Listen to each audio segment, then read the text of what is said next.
2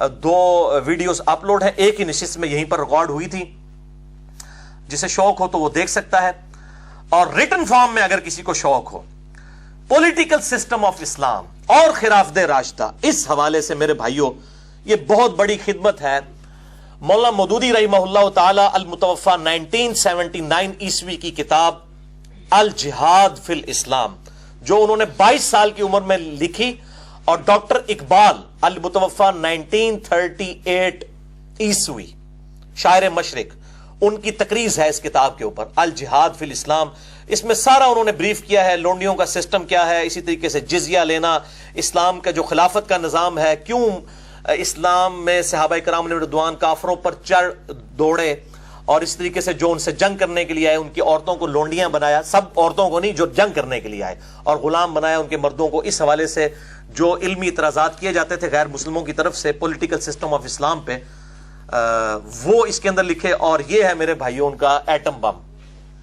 خلافت و ملوکیت، یہ الجہاد فی الاسلام بھی تخریج کے ساتھ آ چکا ہے، مکمل ریفرنسز کے ساتھ۔ یہ خلافت و ملوکیت کی بالکل نئی پرنٹنگ آئی ہے، اور اس میں باقاعدہ ریفرنسز بھی نیچے موجود ہیں کہ کہاں کہاں سے لی گئی، پوری تخریج کے ساتھ، بالکل یہ نئی پرنٹنگ خلافت و ملوکیت، جسے میں کہتا ہوں علمی ایٹم بم۔ دنیا میں پولیٹیکل سسٹم آف اسلام کے اوپر کوئی کتاب نہیں ہے ان 1400 سالوں کے اندر اس کتاب کے مقابلے کی، بلکہ لکھی نہیں گئی ہے۔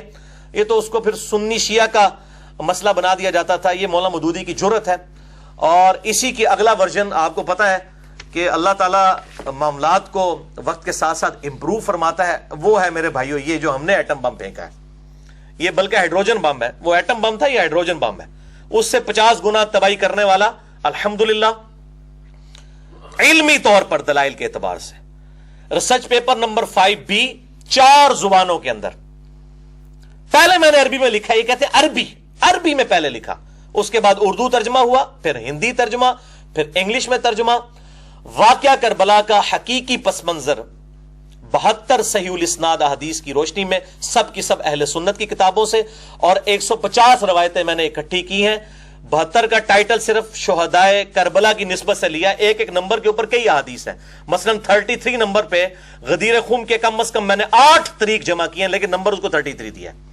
تو یہ میرے بھائیوں ریسرچ پیپر ہے، جسے شوق ہو تو اہل سنت پاک.com سے مفت ڈاؤن لوڈ کر سکتے ہیں اس کا PDF۔ اور آپ کے لیے میں خوشخبری بھی بتا دوں اس لیکچر کی برکت سے کہ اس کا اگلا ورژن بھی آنے لگا ہے، جس میں میں نے شہادت عثمان کے اصلی اسباب بتائے ہیں، حکمرانوں کی لکھوائی ہوئی تاریخ نہیں، بخاری اور مسلم کی روشنی میں نے بتایا کہ یہ جو ڈنڈورا پیٹا جا رہا ہے کہ جی یہ کوئی عبداللہ بن سبا تھا، ایک اس نے سارے صحابہ کی مت مار دی تھی، نعوذ باللہ من ذالک، چند مجرموں کو بچانے کی خاطر عبداللہ بن سبا کا ڈھونگ رچایا۔ عبداللہ بن سبا تھا، اس کو مولا علی نے ہی قتل کروایا، وہ بعد کا مسئلہ ہے، قتل عثمان میں اس کا کوئی ہاتھ نہیں ہے۔ جن لوگوں کا ہاتھ ہے اور جن لوگوں نے یہ معاملات کیے اور اس خلافت کو ملوکیت میں بدلا، ان کا میں نے چٹا بٹا اس کے اندر مزید کھول دیا ہے۔ اور اب اس کتاب، اس ریسرچ پیپر 5B میں انشاءاللہ 8 پیجز ایڈ ہو جائیں گے۔ عربی ورژن میں نے اس کا لیٹسٹ اپلوڈ کر دیا ہے ویب سائٹ کے اوپر، اردو ترجمہ آج کل ہو رہا ہے، تقریباً 2-3 ہفتے کے اندر انشاءاللہ تعالی ہو چکا ہے، ابھی اس کی کمپوزنگ ہونی ہے، یہ فائنل ہو جائے گا۔ 5B کا اگلا ورژن 8 پیجز اس میں ایڈ ہوں گے، میں نے نمبرنگ اسی میں سے نکالی ہے، اس میں بھی 72 نمبر ہی ہیں، اور جو نمبرز کریٹیکل تھے وہ اپنی جگہوں پہ ہیں، میں نے طریق ایڈ کیے ہیں، انشاءاللہ تعالی میں اس کا تعارف اگلے لیکچر میں کروا بھی دوں گا، کہاں کہاں پر میں نے ایڈیشن کی ہے۔ تو انشاءاللہ تعالی اس کے بعد کوئی گنجائش نہیں رہے گی، میں نے ہر چیز کھول کر بیان کر دی ہے الحمدللہ۔ آپ بلکہ سمجھیں کہ خلافت و ملوکیت کا مقدمہ میں نے بخاری اور مسلم اور باقی کتابوں سے الحمدللہ ثابت کیا ہے، اہل سنت کی کتابوں سے، فرقہ واریت کی لعنت سے بالا تر ہو کر۔ جسے شوق ہو تو اس کو ریسرچ پیپر کو ضرور پڑھے۔ اب ڈیٹیل میں جانے سے پہلے، ان 5 خطبات کو ڈسکس کرنے سے پہلے ایک دفعہ پھر دروشی پڑھ لیجئے۔ اللہم صلی علی محمد وعلی آل محمد کما صلیت علی ابراہیم وعلی آل ابراہیم انک حمید مجید۔ اللہم بارک علی محمد وعلی آل محمد کما بارکت علی ابراہیم وعلی آل ابراہیم فی العالمین انک حمید مجید۔ نہج البلاغہ سے سیدنا مولا علی رضی اللہ تعالی عنہ وعلیہ السلام کا پہلا خطبہ، ریفرنس نمبر 1، حجت الاسلام مفتی جعفر حسین صاحب کا ترجمہ، ورڈ بائی ورڈ میں اس میں سے پڑھوں گا۔ پیج نمبر ہے 384 اور خطبہ نمبر ہے 144 اس نہج البلاغہ میں سے. یہ دوبارہ دکھا دیجئے ان کو. لاہور سے یہ پرنٹ ہوئی ہے. مفتی جعفر حسین صاحب نے اس کا ترجمہ کیا ہے اور میں نے اہل تشیع علماء سے پوچھا, ان کا سب سے اتھینٹک ترجمہ یہی ہے جس کو آن کیا جاتا ہے. ان سے بڑا کوئی عالم دین نہیں ہے ان کا. تو اسی میں سے ورڈ بائی ورڈ میں پڑھوں گا, لفظ بل لفظ, کوئی الفاظ اپنی طرف سے نہیں انشاءاللہ تعالی. تو پہلا خطبہ ہے پیج نمبر 384 خطبہ نمبر 144, آیت الاستخلاف سورہ نور کی آیت نمبر 55 جس کے کانٹیکسٹ میں آج ہم ڈسکشن کر رہے ہیں. پرٹیکولرلی مولا علی علیہ السلام نے بھی اسی آیت کو خلافت راشدہ کی دلیل بنایا ہے نہج البلاغہ کے اندر. وہ خطبہ سنیے ورڈ بائی ورڈ. اس خطبے کی ہیڈنگ ہے وَقَدْ اسْتَشَارَهُ عمر بن الخطاب فی الشخوص للقتال الفرس بنفسه, کہ جب مشورہ مانگا مولا علی علیہ السلام سے مولا عمر علیہ السلام نے کہ وہ بنفس نفیس فارس کی جنگ قادسیہ میں شرکت کرنا چاہتے ہیں. امیر المومنین تھے اس وقت, دو ہی سپر پاورز تھی, پرشین امپائر, ایرانین امپائر, اور دوسری رومن امپائر. جس طریقے سے آج جو ہے وہ امریکن اور رشیا تو اب کافی حد تک کمزور ہو چکا ہے, اس طریقے سے اس وقت یہ دو بڑی سپر پاورز تھی. تو ظاہر ہے کہ یہ بڑی گھمسان کی جنگ ہونے والی تھی قادسیہ. مولا علی علیہ السلام نے مشورہ ان سے مانگا سیدنا عمر علیہ السلام نے کہ مجھے اس جنگ میں خود جانا چاہیے کیونکہ بہت گھمسان کی جنگ ہے اور اس میں بالکل 1-0 والا ایشو ہے. اگر یہ جنگ ہارتے ہیں تو جو ڈیٹرس بن چکی تھی جنگ یرموک کے بعد, جس میں رومن امپائر گھٹنے ٹیک چکی تھی, تو اس کے بعد یہ جنگ قادسیہ ہونے والی تھی. تو یہ جب مشورہ مانگا گیا تو مولا علی نے دیکھیں کیا مشورہ دیا, ورڈ بائی ورڈ اہل تشیع کا ترجمہ نہج البلاغہ پیج نمبر 384 خطبہ نمبر 144. اس امر میں کامیابی اور ناکامی کا دار و مدار فوج کی کمی بیشی پر نہیں رہا ہے. یہ تو اللہ کا دین ہے جسے اس نے سب دینوں پر غالب رکھا ہے, اور اس کا لشکر ہے جسے اس نے تیار کیا ہے, اور اس کی ایسی نصرت کی ہے کہ وہ بڑھ کر اپنی موجودہ حد تک پہنچ گیا ہے اور پھیل کر اپنے موجودہ پھیلاؤ پر آ گیا ہے. اور ہم سے اللہ کا ایک وعدہ ہے, سورہ النور آیت نمبر 55, وعد اللہ الذین آمنوا منکم وعملوا الصالحات لَيَسْتَخْلِفَنَّهُمْ فِي الْأَرْضِ, جو لوگ ایمان لے کر آئے اور انہوں نے نیک اعمال کیے میں ضرور بالضرور ان کو زمین میں خلافت دوں گا. اللہ کا وعدہ ہے اور وہ اپنے وعدے کو پورا کرے گا اور اپنے لشکر کی خود مدد فرمائے گا. یہ مولا عمر کو تسلی دے رہے ہیں مولا علی. امور سلطنت میں حاکم کی حیثیت وہی ہوتی ہے جو مہروں میں ڈورے کی ہوتی ہے, یعنی موتیوں کا جو ہار ہے ان موتیوں کے اندر جو ڈورا, جو دھاگا پرویا ہوا ہوتا ہے, اس کی جو اہمیت ہے وہ حاکم وقت کی اہمیت ہے. جب ڈورا ٹوٹ جائے تو سب مہرے بکھر جاتے ہیں, یعنی اگر آپ دھاگے کو توڑ دیں تو وہ جتنی بھی یونٹی ہے وہ سارے موتی پھیل جائیں گے اور پھر کبھی سمٹ نہ سکیں گے. آج عرب والے اگرچہ گنتی میں کم ہیں مگر اسلام کی وجہ سے بہت ہیں اور اتحاد باہمی کے سبب فتح و غلبہ پانے والے ہیں. یعنی اتحاد, اور میں اسی لیے کہتا ہوں اب یہ نہج البلاغہ میں پڑھ لوں تو سنی شیعہ بھی اتحاد کرے نا کافروں کے مقابلے پہ. یہ مولا علی کے خطبات جو ہیں, آپ اپنے مقام پر کھونٹی کی طرح جمے رہیں. یعنی آپ کو پتا نا کھونٹی ہوتی ہے نا, اس کے ساتھ سارے معاملات چلتے ہیں, اس کے ساتھ ہی چیزوں کو باندھا جاتا ہے. مضبوطی باندھی ہوئی چیز کی اسی کھونٹی کے اوپر ڈیپینڈ کرتی ہے. تو مولا علی نے مولا عمر کو کہا آپ کھونٹی کی طرح جمے رہیں یعنی مدینہ شریف میں, اور عرب کا نظم و نسق برقرار رکھیں اور انہی کو جنگ کی آگ کا مقابلہ کرنے دیں جن کو آپ بھیج رہے ہیں. اس لیے کہ اگر آپ نے اس سرزمین عرب کو چھوڑا تو عرب اطراف سے آپ پر ٹوٹ پڑیں گے, یہاں تک کہ آپ کو اپنے سامنے کے حالات سے زیادہ ان مقامات کی فکر ہو جائے گی جنہیں آپ نے پس پشت غیر محفوظ چھوڑ رکھا ہے. یعنی آپ خود قادسیہ میں چلے گئے تو پیچھے تو لوگوں کو موقع ملے گا کہ عمر چلا گیا, اب ان پہ ٹوٹ پڑو. کل اگر عجم والے آپ کو دیکھیں گے تو آپس میں یہ گفتگو کریں گے کہ یہ عمر ہے سردار عرب, اگر تم نے اسے قتل کر دیا تو سکون ہو جائے گا, آسودہ ہو جاؤ گے. تو اس کی وجہ سے ان کی حرص اور طمع آپ کے قتل کرنے پر ان کو آمادہ کر دے گی. لیکن یہ جو آپ کہتے ہیں کہ وہ لوگ مسلمانوں سے لڑنے بھیڑنے کے لیے چل کھڑے ہوئے ہیں تو اللہ ان کے بھڑنے کو آپ سے زیادہ برا سمجھتا ہے، اور وہ جسے برا سمجھے اس کے بدلنے اور روکنے پر قدرت بھی رکھتا ہے، اور ان کی تعداد کے متعلق جو آپ کہتے ہیں کہ بہت زیادہ ہے، تو ہم سابق میں بھی کثرت کے بلبوتے پر نہیں لڑا کرتے تھے بلکہ اللہ کی تائید اور نصرت کے سہارے پر لڑا کرتے تھے۔ یہ مولا عمر کو مولا علی تسلیاں دے رہے ہیں، اور پھر مشورہ مان لیا گیا اور سعد ابن ابی وقاص رضی اللہ تعالی عنہ علیہ السلام کو بھیجا گیا امیر بنا کر۔ 4 دن تک جنگ ہوئی، 8,500 مسلمانوں کی قربانیوں کے ساتھ اللہ تعالیٰ نے جنگ قادسیہ میں مسلمانوں کو فتح دی اور پرشین امپائر ہمیشہ کے لیے ختم ہو گئی، الحمدللہ۔ اور آپ حیران ہوں گے کہ پرشیا کے لوگوں کے پاس ہاتھی تھے جو وہ لے کے آئے، اور مسلمان عرب کے گھوڑے اس ہاتھی کو دیکھ کے ہی بھاگ جاتے تھے، اور مسلمان اس جواں مردی سے لڑے کہ انہوں نے اپنے گھوڑے واپس بھیج کے پیدل جا کے ہاتھیوں کو نیچے گرایا۔ اتنی جواں مردی کے ساتھ بنو تمیم کے لوگ لڑے، الحمدللہ۔ اور یہ سیم واقعات اہل سنت کی تمام تاریخی کتابوں میں ملتا ہے، اور میں اس میں مشورہ دوں گا آپ کو۔ پھر لوگوں کو برا لگتا ہے کہ قطر والوں نے ایک فلم سیریز بنائی ہے عمر سیریز کے نام سے، عربی کے اندر 30 اقساط پر سیدنا عمر فاروق رضی اللہ تعالیٰ عنہ علیہ السلام کی پوری بایوگرافی، آپ صلی اللہ علیہ وسلم کے اعلان نبوت سے 6 سال پہلے سے شروع کر کے ٹل سیدنا عمر کی شہادت تک آپ کو سینٹرڈ کرتے ہوئے بیسیکلی نبی صلی اللہ علیہ وسلم کی سیرت کو فلمایا ہے اور کمال کرتی ہے۔ انگلش سب ٹائٹل کے ساتھ، فرینچ کے ساتھ آ چکا ہے، لیکن اردو میں نہیں آیا، ابھی ہم نے کوشش کی ہے۔ میں نے ایک بھائی کو، انہوں نے اپنا نام بھی ظاہر کرنے سے منع کیا ہے، وہ کہتے ہیں میں چھپ کے کام کرنا چاہتا ہوں، ان سے میں نے یہ سارا ترجمہ میں نے خود کیا۔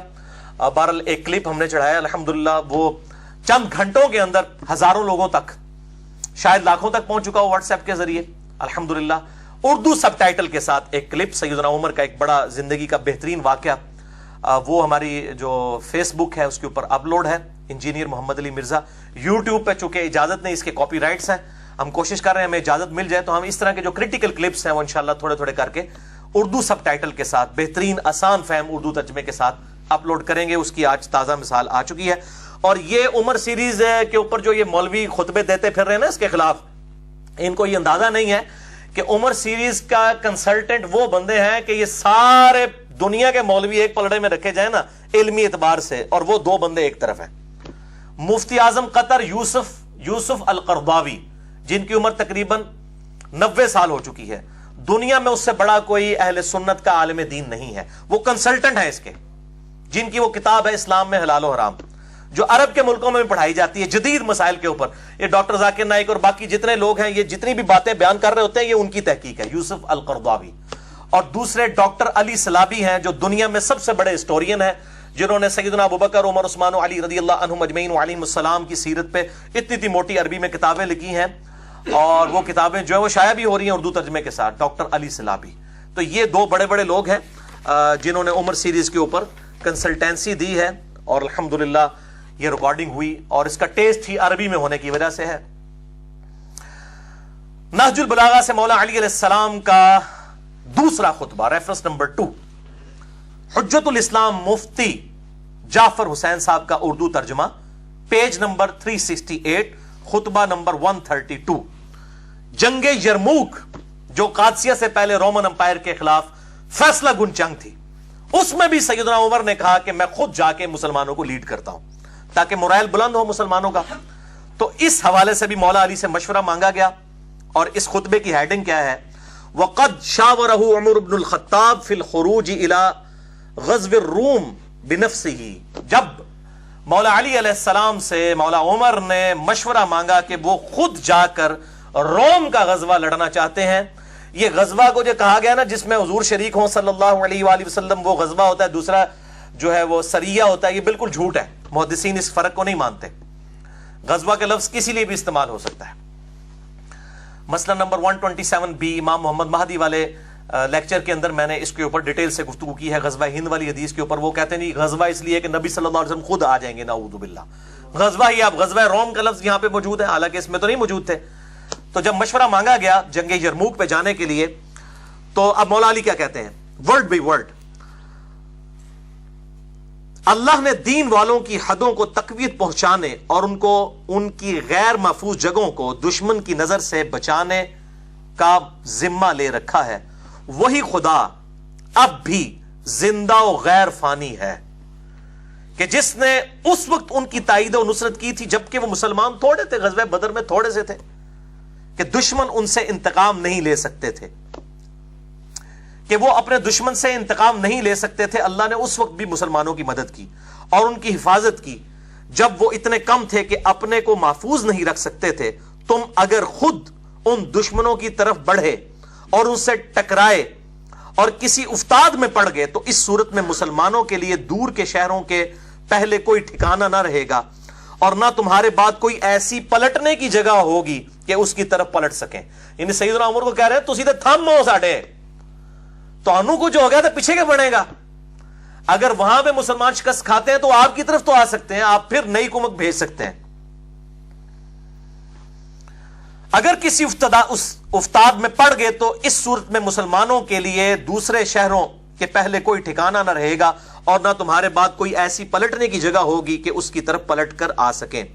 تم ان کی طرف اپنی بجائے کوئی تجربہ کار آدمی بھیجو اور اس کے ساتھ اچھی کارکردگی دکھانے والے, خیر خواہی کرنے والے لوگ بھیج دو. اگر اللہ نے غلبہ دے دیا تو تم یہی چاہتے ہو, اگر دوسری صورت یعنی شکست ہوئی تو تم لوگوں کے لیے ایک مددگار اور مسلمانوں کے لیے پلٹنے کا مقام ہوگے. دیکھو کیا تعریفی کلمات ہیں مولا عمر کے لیے, مولا علی کے, کہ آپ مسلمانوں کے لیے وہ پناہ گاہ ہوں گے کہ اگر شکست ہو بھی گئی یرموک میں تو مسلمان آپ کی طرف پلٹیں گے. آپ جب زندہ و سلامت ہوں گے پھر مورال بلند ہو جائے گا. اور اللہ تعالیٰ نے یہ نوبت ہی نہیں آنے دی سیدنا علی کے مشورے پر ابو عبیدہ ابن جراح کو. مولا علی علیہ السلام کے مشورے کے بعد مولا عمر نے بھیجا وہاں پر جنگ یرموک میں, اور خالد ابن ولید جو آرمی چیف تھے ان کو معزول کر دیا. اور بڑے لوگوں نے کہا فتح کیسے ہوگی؟ انہوں نے کہا یہی تو بتانا چاہ رہا ہوں, خالد ابن ولید کی وجہ سے فتوحات نہیں ہو رہی, رب خالد کی وجہ سے ہو رہی ہے. رب الخالد ہے جو, اس کی وجہ سے ہو رہی ہیں فتوحات. اور پھر لوگوں نے دیکھا یہاں پہ اگر کسی جونیئر کو آپ آرمی چیف بنا دیں باقی سارے استعفے دے کے سائڈ پہ ہو جاتے ہیں. پھر بھی ہم لوگ محب الوطنی کا اور اسلام سے محبت کا دعویٰ کریں تو پھر شرم کا مقام ہے. اور یہاں پر دیکھیں سیدنا خالد ابن ولید عام سپاہی کی حیثیت سے لڑے ابو عبیدہ ابن جراح کے نیچے, اور اللہ تعالیٰ نے فتح دے دی جگہ یرموک کے اندر. 1.5 لاکھ کی فوج اور مسلمان چند ہزار تھے, اللہ تعالیٰ نے فتح دی. اور یہ اللہ تعالیٰ کا وعدہ تھا, اور الحمدللہ ابو عبیدہ ابن جراح رضی اللہ تعالیٰ عنہ علیہ السلام کے ہاتھوں پر یہ فتح قیامت تک کے لیے مسلمانوں کی دعاؤں کا ذریعہ ہے ان کے لیے, کہ اللہ تعالیٰ ان کو جزائے خیر اس حوالے سے عطا فرمائے. آمین ثم آمین. نہج البلاغہ سے مولا علی علیہ السلام کے خطبے کا تیسرا ریفرنس, حجت الاسلام مفتی جعفر حسین صاحب کے اردو ترجمہ میں پیج نمبر 107, خطبہ نمبر ہے 5. یہ بڑی کڑوی باتیں ہیں, بڑے حوصلے سے سننی ہیں. جب ابو سفیان نے عباس ابن عبد المطلب جو نبی صلی اللہ علیہ وآلہ وسلم کے چچا تھے, ابو سفیان فتح مکہ پہ معافی مانگ کے مسلمان ہو گیا. اس کی یاری دوستی تھی عباس کے ساتھ. جب مسلمانوں نے سیدنا ابو بکر الصدیق کی بیعت کر لی, مولا علی نے اس وقت تک نہیں کی تھی, 6 مہینے بعد کی. یہ پوری ڈیٹیل طرف 3 گھنٹے کا لیکچر ہے, مسئلہ نمبر 55B میرا اہل سنت پاک.com پہ. وصی رسول کون ہے اور حدیث قرطاس کا تحقیقی جائزہ, جسے شوق ہو تو وہ دیکھ سکتا ہے. اب اس نے موقع غنیمت جانا تو اس نے عباس بن عبد المطلب کو لیا اور مولا علی کے پاس آیا کہ یہ کیا نچلے درجے کا ابو بکر, بنو تیم جو سب سے نچلا قبیلہ ہے قریش کا, اصل قبیلے تو بنو ہاشم اور بنو امیہ ہیں, ٹھیک ہے, اور یہ کمزور درجے کا نچلے درجے کے قبیلے کے لوگ ہیں جن کی بیعت ابو بکر کی لوگوں نے کر لی ہے, تو علی تم ہاتھ بڑھاؤ, ہم تمہارے ہاتھ پہ بیعت کرتے ہیں. بولے اعوذ باللہ تعالی, اندازہ لگائیں. تو مولا علی نے کہا تو جب مسلمان ہوا تب بھی اسلام کا دشمن, اور جب تو کافر تھا اس وقت بھی اسلام کا دشمن ہی تھا. خوب ڈانٹا. اور یہ ہمارے اہل سنت کے ہاں کئی روایتیں ہیں. تاریخ طبری ہے جو تاریخ الامم والملوک, امام طبری اہل سنت کے ایک ہیں, اہل تشیع کے, اہل سنت کے امام طبری. انہوں نے بھی یہ سارے ان کے جو ڈسکشن جو مولا علی کے ساتھ ہوئی وہ نقل کی ہے.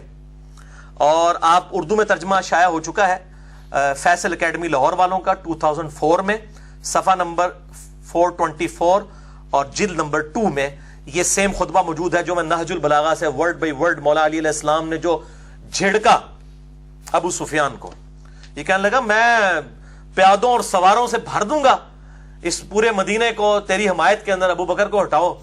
تو مولا علی نے کہا کہ ہاں انہی پیادوں اور سواروں کے ساتھ بھرے گا نا جو تو خندق میں اور احد میں رسول اللہ کے مقابلے پر لے کے آیا تھا جن لوگوں کو، آج ابو بکر کے مقابلے پر میری حمایت کے اندر ان لوگوں کو لے کے آئے گا.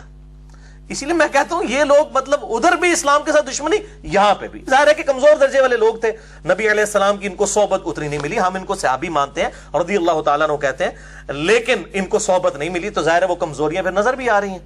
اب یہ وہ آپ ورڈ بائی ورڈ خطبہ سنیں مولا علی نے کیا ڈانٹا ہے، اور اس میں کئی ایک ٹروتھ ایکسپوز کیے مولا علی نے. اے لوگو، فتنہ و فساد کی موجوں کو نجات کی کشتیوں سے چیر کر اپنے کو نکال لو، تفرقہ اور انتشار کی راہوں سے اپنا رخ موڑ لو، نہ انتشار پیدا کرو، جب بیعت ہو گئی ہے ٹھیک ہے. اللہ اکبر. فخر و مباحات کے تاج اتار ڈالو. وہ اتنا فخر کرتا تھا جی، بنو تیم، ایک بنو تمیم ہے ایک بنو تیم ہے جس میں سے سیدنا ابو بکر تھے، وہ کہتے ہیں یہ بنو عدی بھی بالکل نچلے درجے کا تھا جس سے حضرت عمر بنے ہیں. یہ قبائلی سسٹم میں اس وقت دو ہی تھے، ایک بنو امیہ اور دوسرے بنو ہاشم. ایک کے پاس جو ہے حکومت تھی اسلام سے پہلے، دوسروں کے پاس جو ہے وہ بنو ہاشم کے پاس جو ہے وہ خانہ کعبہ کی تولیت تھی. جس طرح آج بھی سعودیہ کے اندر آل سعود ہیں، ان کے پاس حکومت ہے، اور آل شیخ جو ہے انہوں نے مسلح سنبھالے ہوئے ہیں. یہی معاملہ اس وقت بھی تھا. تو اب وہ کہہ رہے ہیں کہ جی یہ کمزور درجے کے قبیلوں کے لوگ، ان کو آپ خلیفہ چن رہے ہیں. آپ دیکھیں کیا کہہ رہے ہیں، فخر و مباحات کے تاج اتار ڈالو، صحیح طریقہ عمل اختیار کرنے میں کامیاب وہ ہے جو اٹھے تو پر اور بال کے ساتھ اٹھے، اور نہیں تو اقتدار کی کرسی دوسروں کے لیے چھوڑ دے. وہ کہہ رہے ہیں جب لوگوں نے اتفاق کر لیا ابو بکر کے اوپر، پھر اس معاملے میں اس کو معاملے کو بگاڑنے کی ضرورت نہیں ہے، بلکہ اقتدار کی کرسی ان کے لیے چھوڑ دی جائے. ظاہر نبی صلی اللہ علیہ وسلم بادشاہ نہیں تھے، اللہ کے خلیفہ تھے دنیا پہ. آپ یہ ملوکیت کر ہی نہیں سکتے تھے کہ مولا علی کو اپنے بعد خلافت دے کر جاتے. اگرچہ مولا علی حقدار بھی تھے، کسی بھی درجے میں کسی صحابی سے کم نہیں تھے بلکہ بڑھ کر ہی تھے، لیکن آپ صلی اللہ علیہ وآلہ وسلم یہ ملوکیت نہیں کر سکتے تھے، اور سیدنا علی کو بھی یہ پتا تھا. مسئلہ نمبر 55B، وصی رسول کون ہے صلی اللہ علیہ وآلہ وسلم اور حدیث قرطاس کا تحقیقی جائزہ، اس میں میں نے ڈیٹیل سے ہی بات کی ہے. اب یہاں پر دیکھیں وہ کہتے ہیں، اور اس طرح خلق خدا کو بد امنی سے راحت میں رکھو. اس وقت طلب خلافت کے لیے کھڑا ہونا ایک گدلا پانی اور ایسا لقمہ ہے جو کھانے والے کے گلے میں پھنس کر رہے گا. پھلوں کو ان کے پکنے سے پہلے چننے والا ایسا ہی ہے جیسے دوسروں کی زمین میں کاشت کرنے والا. وہ کہتے ہیں جب پھل کچا ہو تو اس کو تو نہیں اتارنا چاہیے، یعنی میں بھی پھل ہوں، میرا پکنے کا وقت آئے گا جب جمل، صفین اور نہروان لڑنی ہوگی. وہ میرے نبی نے میری ڈیوٹی لگائی ہے. وہ ظاہر ہے چوتھے خلیفہ نہیں لڑنی تھی آ کے، تو کچے پھل کو مت توڑو. اب وہ ان کو یہ باتیں پتا تھی، وہ آگے بات یہ کریں گے بھی.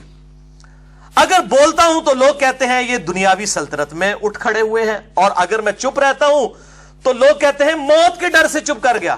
افسوس اب اس بات پر کہ جب میں ہر طرح کے نشیب و فراز دیکھ چکا ہوں. وہ کہتے ہیں میں نے تو ہر جگہ اسلام کے لیے قربانیاں دی، میں تقیہ کس طرح کر سکتا ہوں، میں اللہ کا شیر ہوں.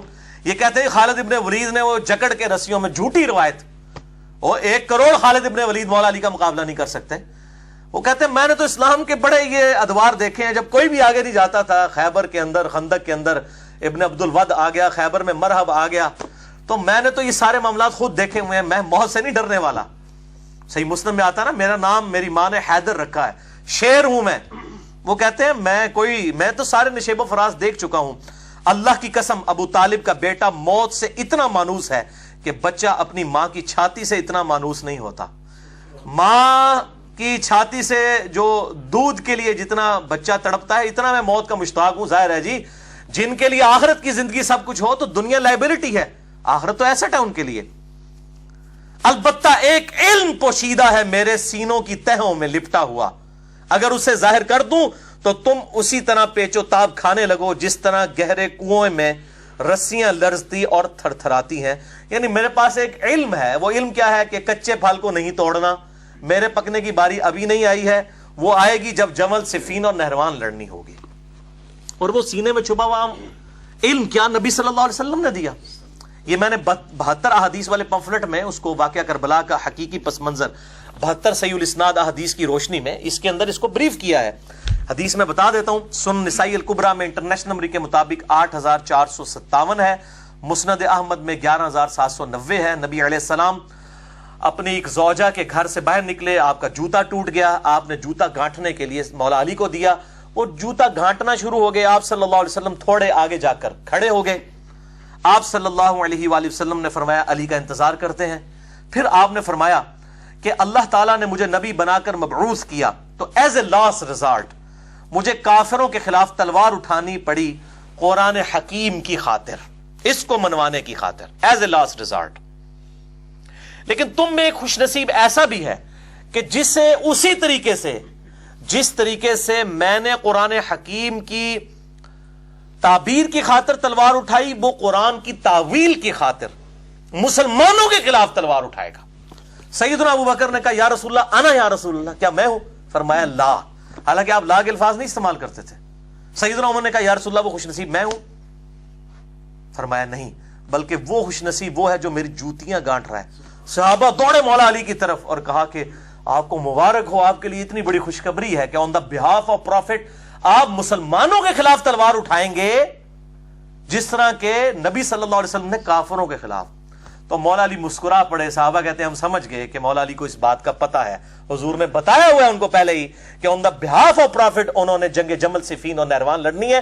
کسی سعودی عرب کے تنخواہ دار مولوی کے سرٹیفکیٹ کی ضرورت نہیں ہے, نہ کسی ایران کے تنخواہ دار مولوی کے سرٹیفکیٹ کی ضرورت ہے. الحمدللہ بخاری اور مسلم میں درجنوں احادیث میں نے اس ریسرچ پیپر میں لکھی ہیں جنگ جمل, نہروان اور صفین کے اوپر مولا علی کے لیے گارنٹی حق پہ ہونے کی نبی صلی اللہ علیہ وآلہ وسلم نے دی ہے. الحمدللہ. تو آپ یہ دیکھ لیں, یہ سیم خطبہ یہاں پہ بھی موجود ہے نہج البلاغہ میں. اچھا, اب ہمارے سنی بھائی سوچ رہے ہوں گے, تو میں ان کو بھی تھوڑی سی پھکی دے دوں, پھر یہ جب لیکچر ہوگا نا تو کہیں گے تکو نا جی سب کچھ لکھا ہے شیعہ کی کتاب میں, شیعہ کیوں نہیں مندے؟ تو تسی مندے ہو اپنی کتاباں نو؟ مجھے بتائیں بخاری اور مسلم میں نماز کا طریقہ رفع الیدین کے ساتھ لکھا ہوا ہے. اہل تشیع رفع الیدین کرتے ہیں رکوع میں جاتے وقت اور رکوع سے اٹھتے وقت, اور اہل سنت میں صرف 2-3% لوگ ہی ہیں اہل حدیث جو وہ کرتے ہیں. باقی 95% سے زیادہ سنی تو رفع الیدین کوئی نہیں کرتے. تو میں اب سنیوں سے پوچھتا ہوں, آپ بخاری اور مسلم کو مانتے ہیں جو آپ یہ ڈیمانڈ کر رہے ہیں کہ شیعہ نہج البلاغہ کو مانے؟ پہلے اپنی منجی طرح بھی ڈنڈا پھیرو نا. اور جو بیچارے اہل حدیث اس پہ عمل کر رہے ہیں, کبھی ان کو کہتے ہیں مکھیاں مارتے ہیں, کبھی کسی طریقے سے سنت کا مذاق اڑاتے ہیں. اور جی منسوخ ہو چکا ہے, سعودی والوں تو نہیں حال تک پتہ لگا کہ منسوخ ہے, تو انو چوتھے محلے پتہ لگ گیا منسوخ ہو گیا. جڑے ہندوؤں دی اور سکھاں دی اولاد ہو, اور جو صحابہ کی اولاد ہے, عرب میں کبھی بھی کافروں کی حکومت نہیں رہی ہے اس کے بعد, وہ سب نسل در نسل مسلمان ہیں. اور وہ رفع الیدین سے نماز پڑھ رہے ہیں, اور تسی کچھ اور ہو, کیونکہ کتابیں فیصلہ کریں گی, ڈکشنریز آلویز اتھارٹی. تو اگر شیعہ نہج البلاغہ کو نہیں مان رہے تو سنی بھی 95% سے زیادہ بخاری مسلم کو کوئی نہیں مان رہے. ویسے کہیں گے قرآن کے بعد سب سے افضل بخاری اور مسلم, جب ماننے کی باری آئے گی تو پھر چہرے لٹکنا شروع ہو جاتے ہیں. اتنے بڑے بڑے بزرگ, تو ان کو بھی اس طرح ہی ذاکرین نے پٹی پڑھا دی ہے کہ یہ تو کتابوں میں لکھا ہوا ہے نا, تو اب یہ ترجمہ بھی میں نے ان کا ہی پڑھ رہا ہوں تاکہ کوئی پھر یہ کہتے ہیں جی خود ترجمے کرتے ہیں, تو ہم خود کر ہی نہیں رہے ہیں جی, ان کو عربی نہیں آتی, اللہ فضل ہے تو مولویوں زیادہ عربی آمدی ہے الحمدللہ. اور پھر ہم تو اپنا ترجمہ تو پیش ہی نہیں کر رہے, یہ جن کا ترجمہ پیش کر رہے ہیں آپ کے مولویوں کے بڑے بزرگ ہیں, وہ ان کو بھی نہیں عربی آتی جنہوں نے ترجمہ کیا ہے. تو پھر تو اپنی خیر بناؤ, دنیا عربی کسی نے نہیں آمدی. تو یہ الحمدللہ میں نے اس حوالے سے بھی کلیریفیکیشن آپ کو دے دی. تو میرا تو موقف یہی ہے اس کے فرقہ واریت کے حوالے سے, یہ لعنت جو ہے, ان الذین فرقوا دینہم وکانوا شیعا لست منہم فی شیء, سورہ الانعام آیت نمبر 159, جنہوں نے دین میں فرقے بنائے اور اپنے آپ کو گروہوں میں بانٹ لیا ہے, نبی صلی اللہ علیہ وسلم آپ کا ان سے کوئی تعلق ہی نہیں ہے. تو انما امرہم الی اللہ, ان کا معاملہ اللہ کے سپرد ہے. اللہ تعالیٰ قیامت دن کو بتائے گا ان کے ساتھ کہ انہوں نے یہ فرقہ واریت کی لعنت جو امت میں ان ذاکرین نے اور مولویوں نے عام کی ہے, اور وہ اپنی اپنی مرضی کی چیزیں لے کے پھر رہے ہیں.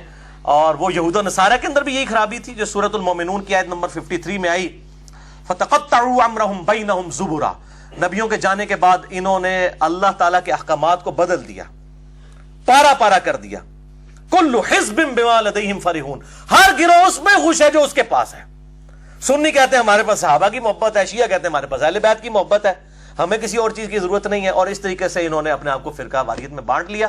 تو اللہ تعالیٰ فرماتا ہے فذرہم فی غمرتہم حتی حین، اے نبی ان کو اپنی مدہوشی میں رہنے دے حتیٰ کہ ان کے موت کا وقت آ جائے، تو اللہ تعالیٰ ان کو پھر بتا دے گا۔ یہ ہے تو تعویل خاص کے اعتبار سے یہود و نصارہ کے بارے میں ہے، لیکن بخاری اور مسلم کی متفق علیہ حدیث ہے میری امت میں وہی خرابیاں پیدا ہوں گی جو یہود و نصارہ کے اندر پیدا ہوئی۔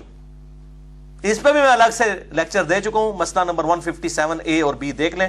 سنی شیعہ کنفلکٹ پہ 100 کوسچنز 1 to 1 جو مجھ سے ہوئے ہیں، علی نقوی صاحب نے کیے، 5 گھنٹے کی نشست، اس پہ میں نے ڈیٹیل کے ساتھ اس پہ بات کی ہے۔ نہج البلاغہ سے چوتھا خطبہ، سیکنڈ لاسٹ، خلفائے ثلاثہ کی توثیق مولا علی علیہ السلام کی طرف سے، مولا ابو بکر، مولا عمر، مولا عثمان رضی اللہ عنہم اجمعین وعلیہم السلام کی توثیق ایک خطبے کے اندر۔ حجت الاسلام مفتی جعفر حسین کے اردو ترجمہ، پیج نمبر 643، مکتوب نمبر 6، یہ خط ہے جو معاویہ بن ابی سفیان رضی اللہ تعالیٰ عنہ کے نام مولا علی نے لکھا جب انہوں نے بغاوت کی۔ تو یہ خط جو لکھا، یہ ورڈ بائی ورڈ میں خط پڑھنے لگا ہوں، مولا علی کا خط معاویہ بن ابی سفیان کے نام۔ وہ کہتے ہیں جن لوگوں نے ابو بکر، عمر اور عثمان کی بیعت کی تھی انہوں نے میرے ہاتھ پر اسی اصول کے مطابق بیعت کی ہے جس اصول پر وہ ان 3 خلفاء کی بیعت کر چکے تھے۔ مولا علی اپنی خلافت کی دلیل کس کو بنا رہے ہیں؟ ان اصحاب کو کہ جنہوں نے ابو بکر، عمر اور عثمان کو خلیفہ چنا۔ اس کا مطلب ہے کہ ان کی خلافت بھی پھر ٹھیک تھی۔ مولا علی کہہ رہے ہیں میری خلافت کو جسٹیفائی کر رہی ہیں یہ چیزیں کہ انہی لوگوں نے مجھے خلیفہ چنا ہے جنہوں نے ابو بکر، عمر، عثمان کو چنا تھا۔ ٹھیک ہے جی۔ اب وہ جو ہے وہ سنیوں کے اندر جو ناسبی گھسے ہوئے ہیں وہ کہتے ہیں نہیں یہ تو وہ تھے باغی تھے جو حضرت عثمان کو قتل کرنے آئے تھے، وہ صحابہ کرام تھے، باغی نہیں تھے، وہ بیچ میں کچھ لوگ گھسے لیکن وہ بھی یہودی نہیں مسلمان ہی تھے، ان کو تعویل کی غلطی لگی۔ یہ عبداللہ بن سبا والا جو ڈھونگ رچایا ہوا ہے نا، عبداللہ بن سبا بعد میں آیا، اسے مولا علی نے خود قتل کروایا۔ مسئلہ نمبر 157 میں نے ان کے پوری اس ڈاکٹرائن کا چٹا بٹا کھول دیا بخاری اور مسلم کی روشنی میں۔ چند بدماشوں کو بچانے کے لیے ان لوگوں نے یہ ایک جو ہے ڈاکٹرائن گھڑی کہ جی عبداللہ بن سبا کوئی تھا، 40,000 صحابہ کی اس نے مت مار دی، نعوذ باللہ، ایک کلے نے۔ تو پھر کی تربیت ہوئی 40,000 بندے دی، عقل مت لو، صحابہ کرام کی توہین کرتے ہو یہ بات کر کے کہ ایک عبداللہ بن سبا نے سب کی مت مار دی، نعوذ باللہ من ذالک، حیا کرو۔ تو مولا علی کہہ رہے ہیں معاویہ سے کہ ابو بکر، عمر اور عثمان کی بیعت جن اصحاب نے کی تھی نا انہی اصولوں پر، تو حضرت علی جس اصول پر خلیفہ بنے وہ تو ٹھیک، اور اسی اصول پہ مولا علی کہہ رہے ہیں ابو بکر، عمر، عثمان بھی خلیفہ بنے تو وہ بھی ٹھیک۔ ٹھیک ہے نا جی، سمپل میتھمیٹکس ہے، کسی ذاکر کے سرٹیفکیٹ کی ضرورت نہیں ہے۔ اور جہاں جتنے بھی 100 کے قریب لوگ بیٹھے ہیں اس آواز کو لوگوں تک پہنچائیں، اس حق آواز کو لوگوں تک پہنچائیں کہ کتابوں کے اندر یہ بات کیا لکھی ہے۔ جن لوگوں نے ابو بکر، عمر، عثمان کی بیعت کی تھی انہوں نے میرے ہاتھ پر اسی اصول کے مطابق بیعت کی جس اصول پر ان کی بیعت کر چکے تھے، اور اس کی بنا پر جو حاضر ہے اسے پھر نظر ثانی کا حق بھی نہیں ہے کہ جی اسی تے ہے نہیں سا انہوں کو خلیفہ چن لیا۔ انہوں نے کہا تہاڈی کے اوقات ہے؟ جب اصحاب بدر، اصحاب شجرہ نے مولا علی کو خلیفہ چن لیا، تم لوگوں کی فتح مکہ پہ معافی مانگنے والے لوگوں کی کیا اوقات ہے ان کے مقابلے پہ؟ ہمارے مقابلے پہ نہیں، ان کے مقابلے پہ کوئی نظر ثانی کا حق نہیں، اور جو پر وقت موجود نہ ہو اسے رد کرنے کا اختیار بھی نہیں۔ اور شورا کا حق صرف مہاجرین اور انصار کو ہے، وہ اگر کسی پر ایکا کر لیں اور اسے خلیفہ سمجھ لیں تو اس میں اللہ کی رضا اور خوشنودی سمجھی جائے گی۔ یہ سیم خطبہ صحیح بخاری مسلم میں مولا علی کا بھی ہے، مولا عمر کا، جو 6 رکنی کمیٹی تھی، مولا علی کو، عثمان کو، طلحہ، زبیر، عبد الرحمن بن عوف اور سعد ابن ابی وقاص کی کمیٹی بنائی۔ وہ انشاءاللہ میں اگلی دفعہ بتاؤں گا کہ یہ لوگ کس طریقے سے ان لوگوں کے خلاف پھر کھڑے ہوئے۔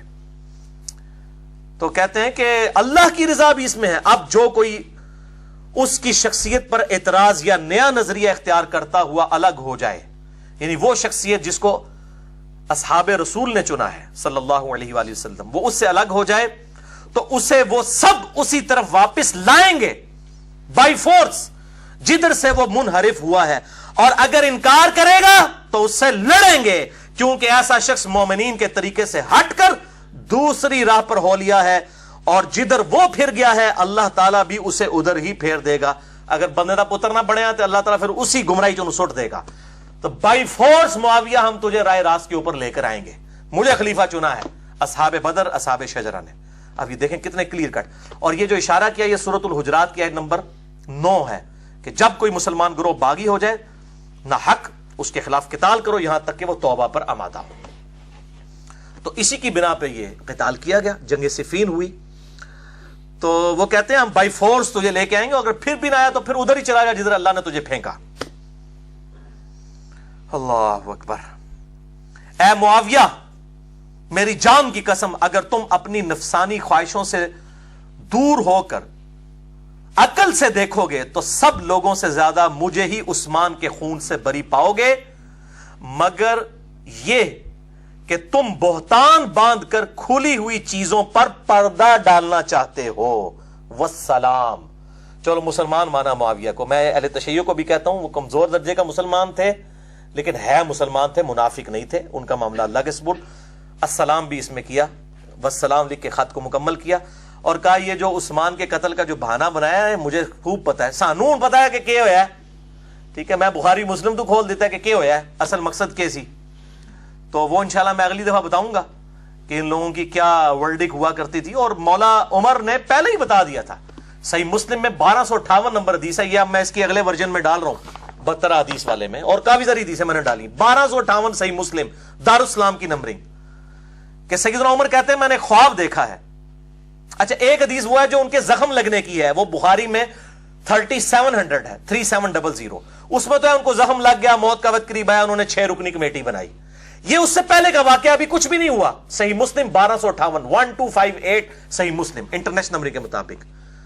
سیدنا عمر نے خطبہ دیا اور اس میں رسول اللہ کا ذکر کیا صلی اللہ علیہ وسلم, ابو بکر کا ذکر کیا اور کہا کہ دیکھو میں نے آج رات ایک خواب دیکھا ہے کہ ایک مرغے نے مجھے 3 دفعہ ٹھونگ ماری ہے اور میں اس کی تعبیر کرتا ہوں کہ شاید میری موت کا وقت قریب آ رہا ہے, مجھے قتل کر دیا جائے گا. بخاری میں تو ہے زخم بھی لگ چکا تھا یہاں پہ.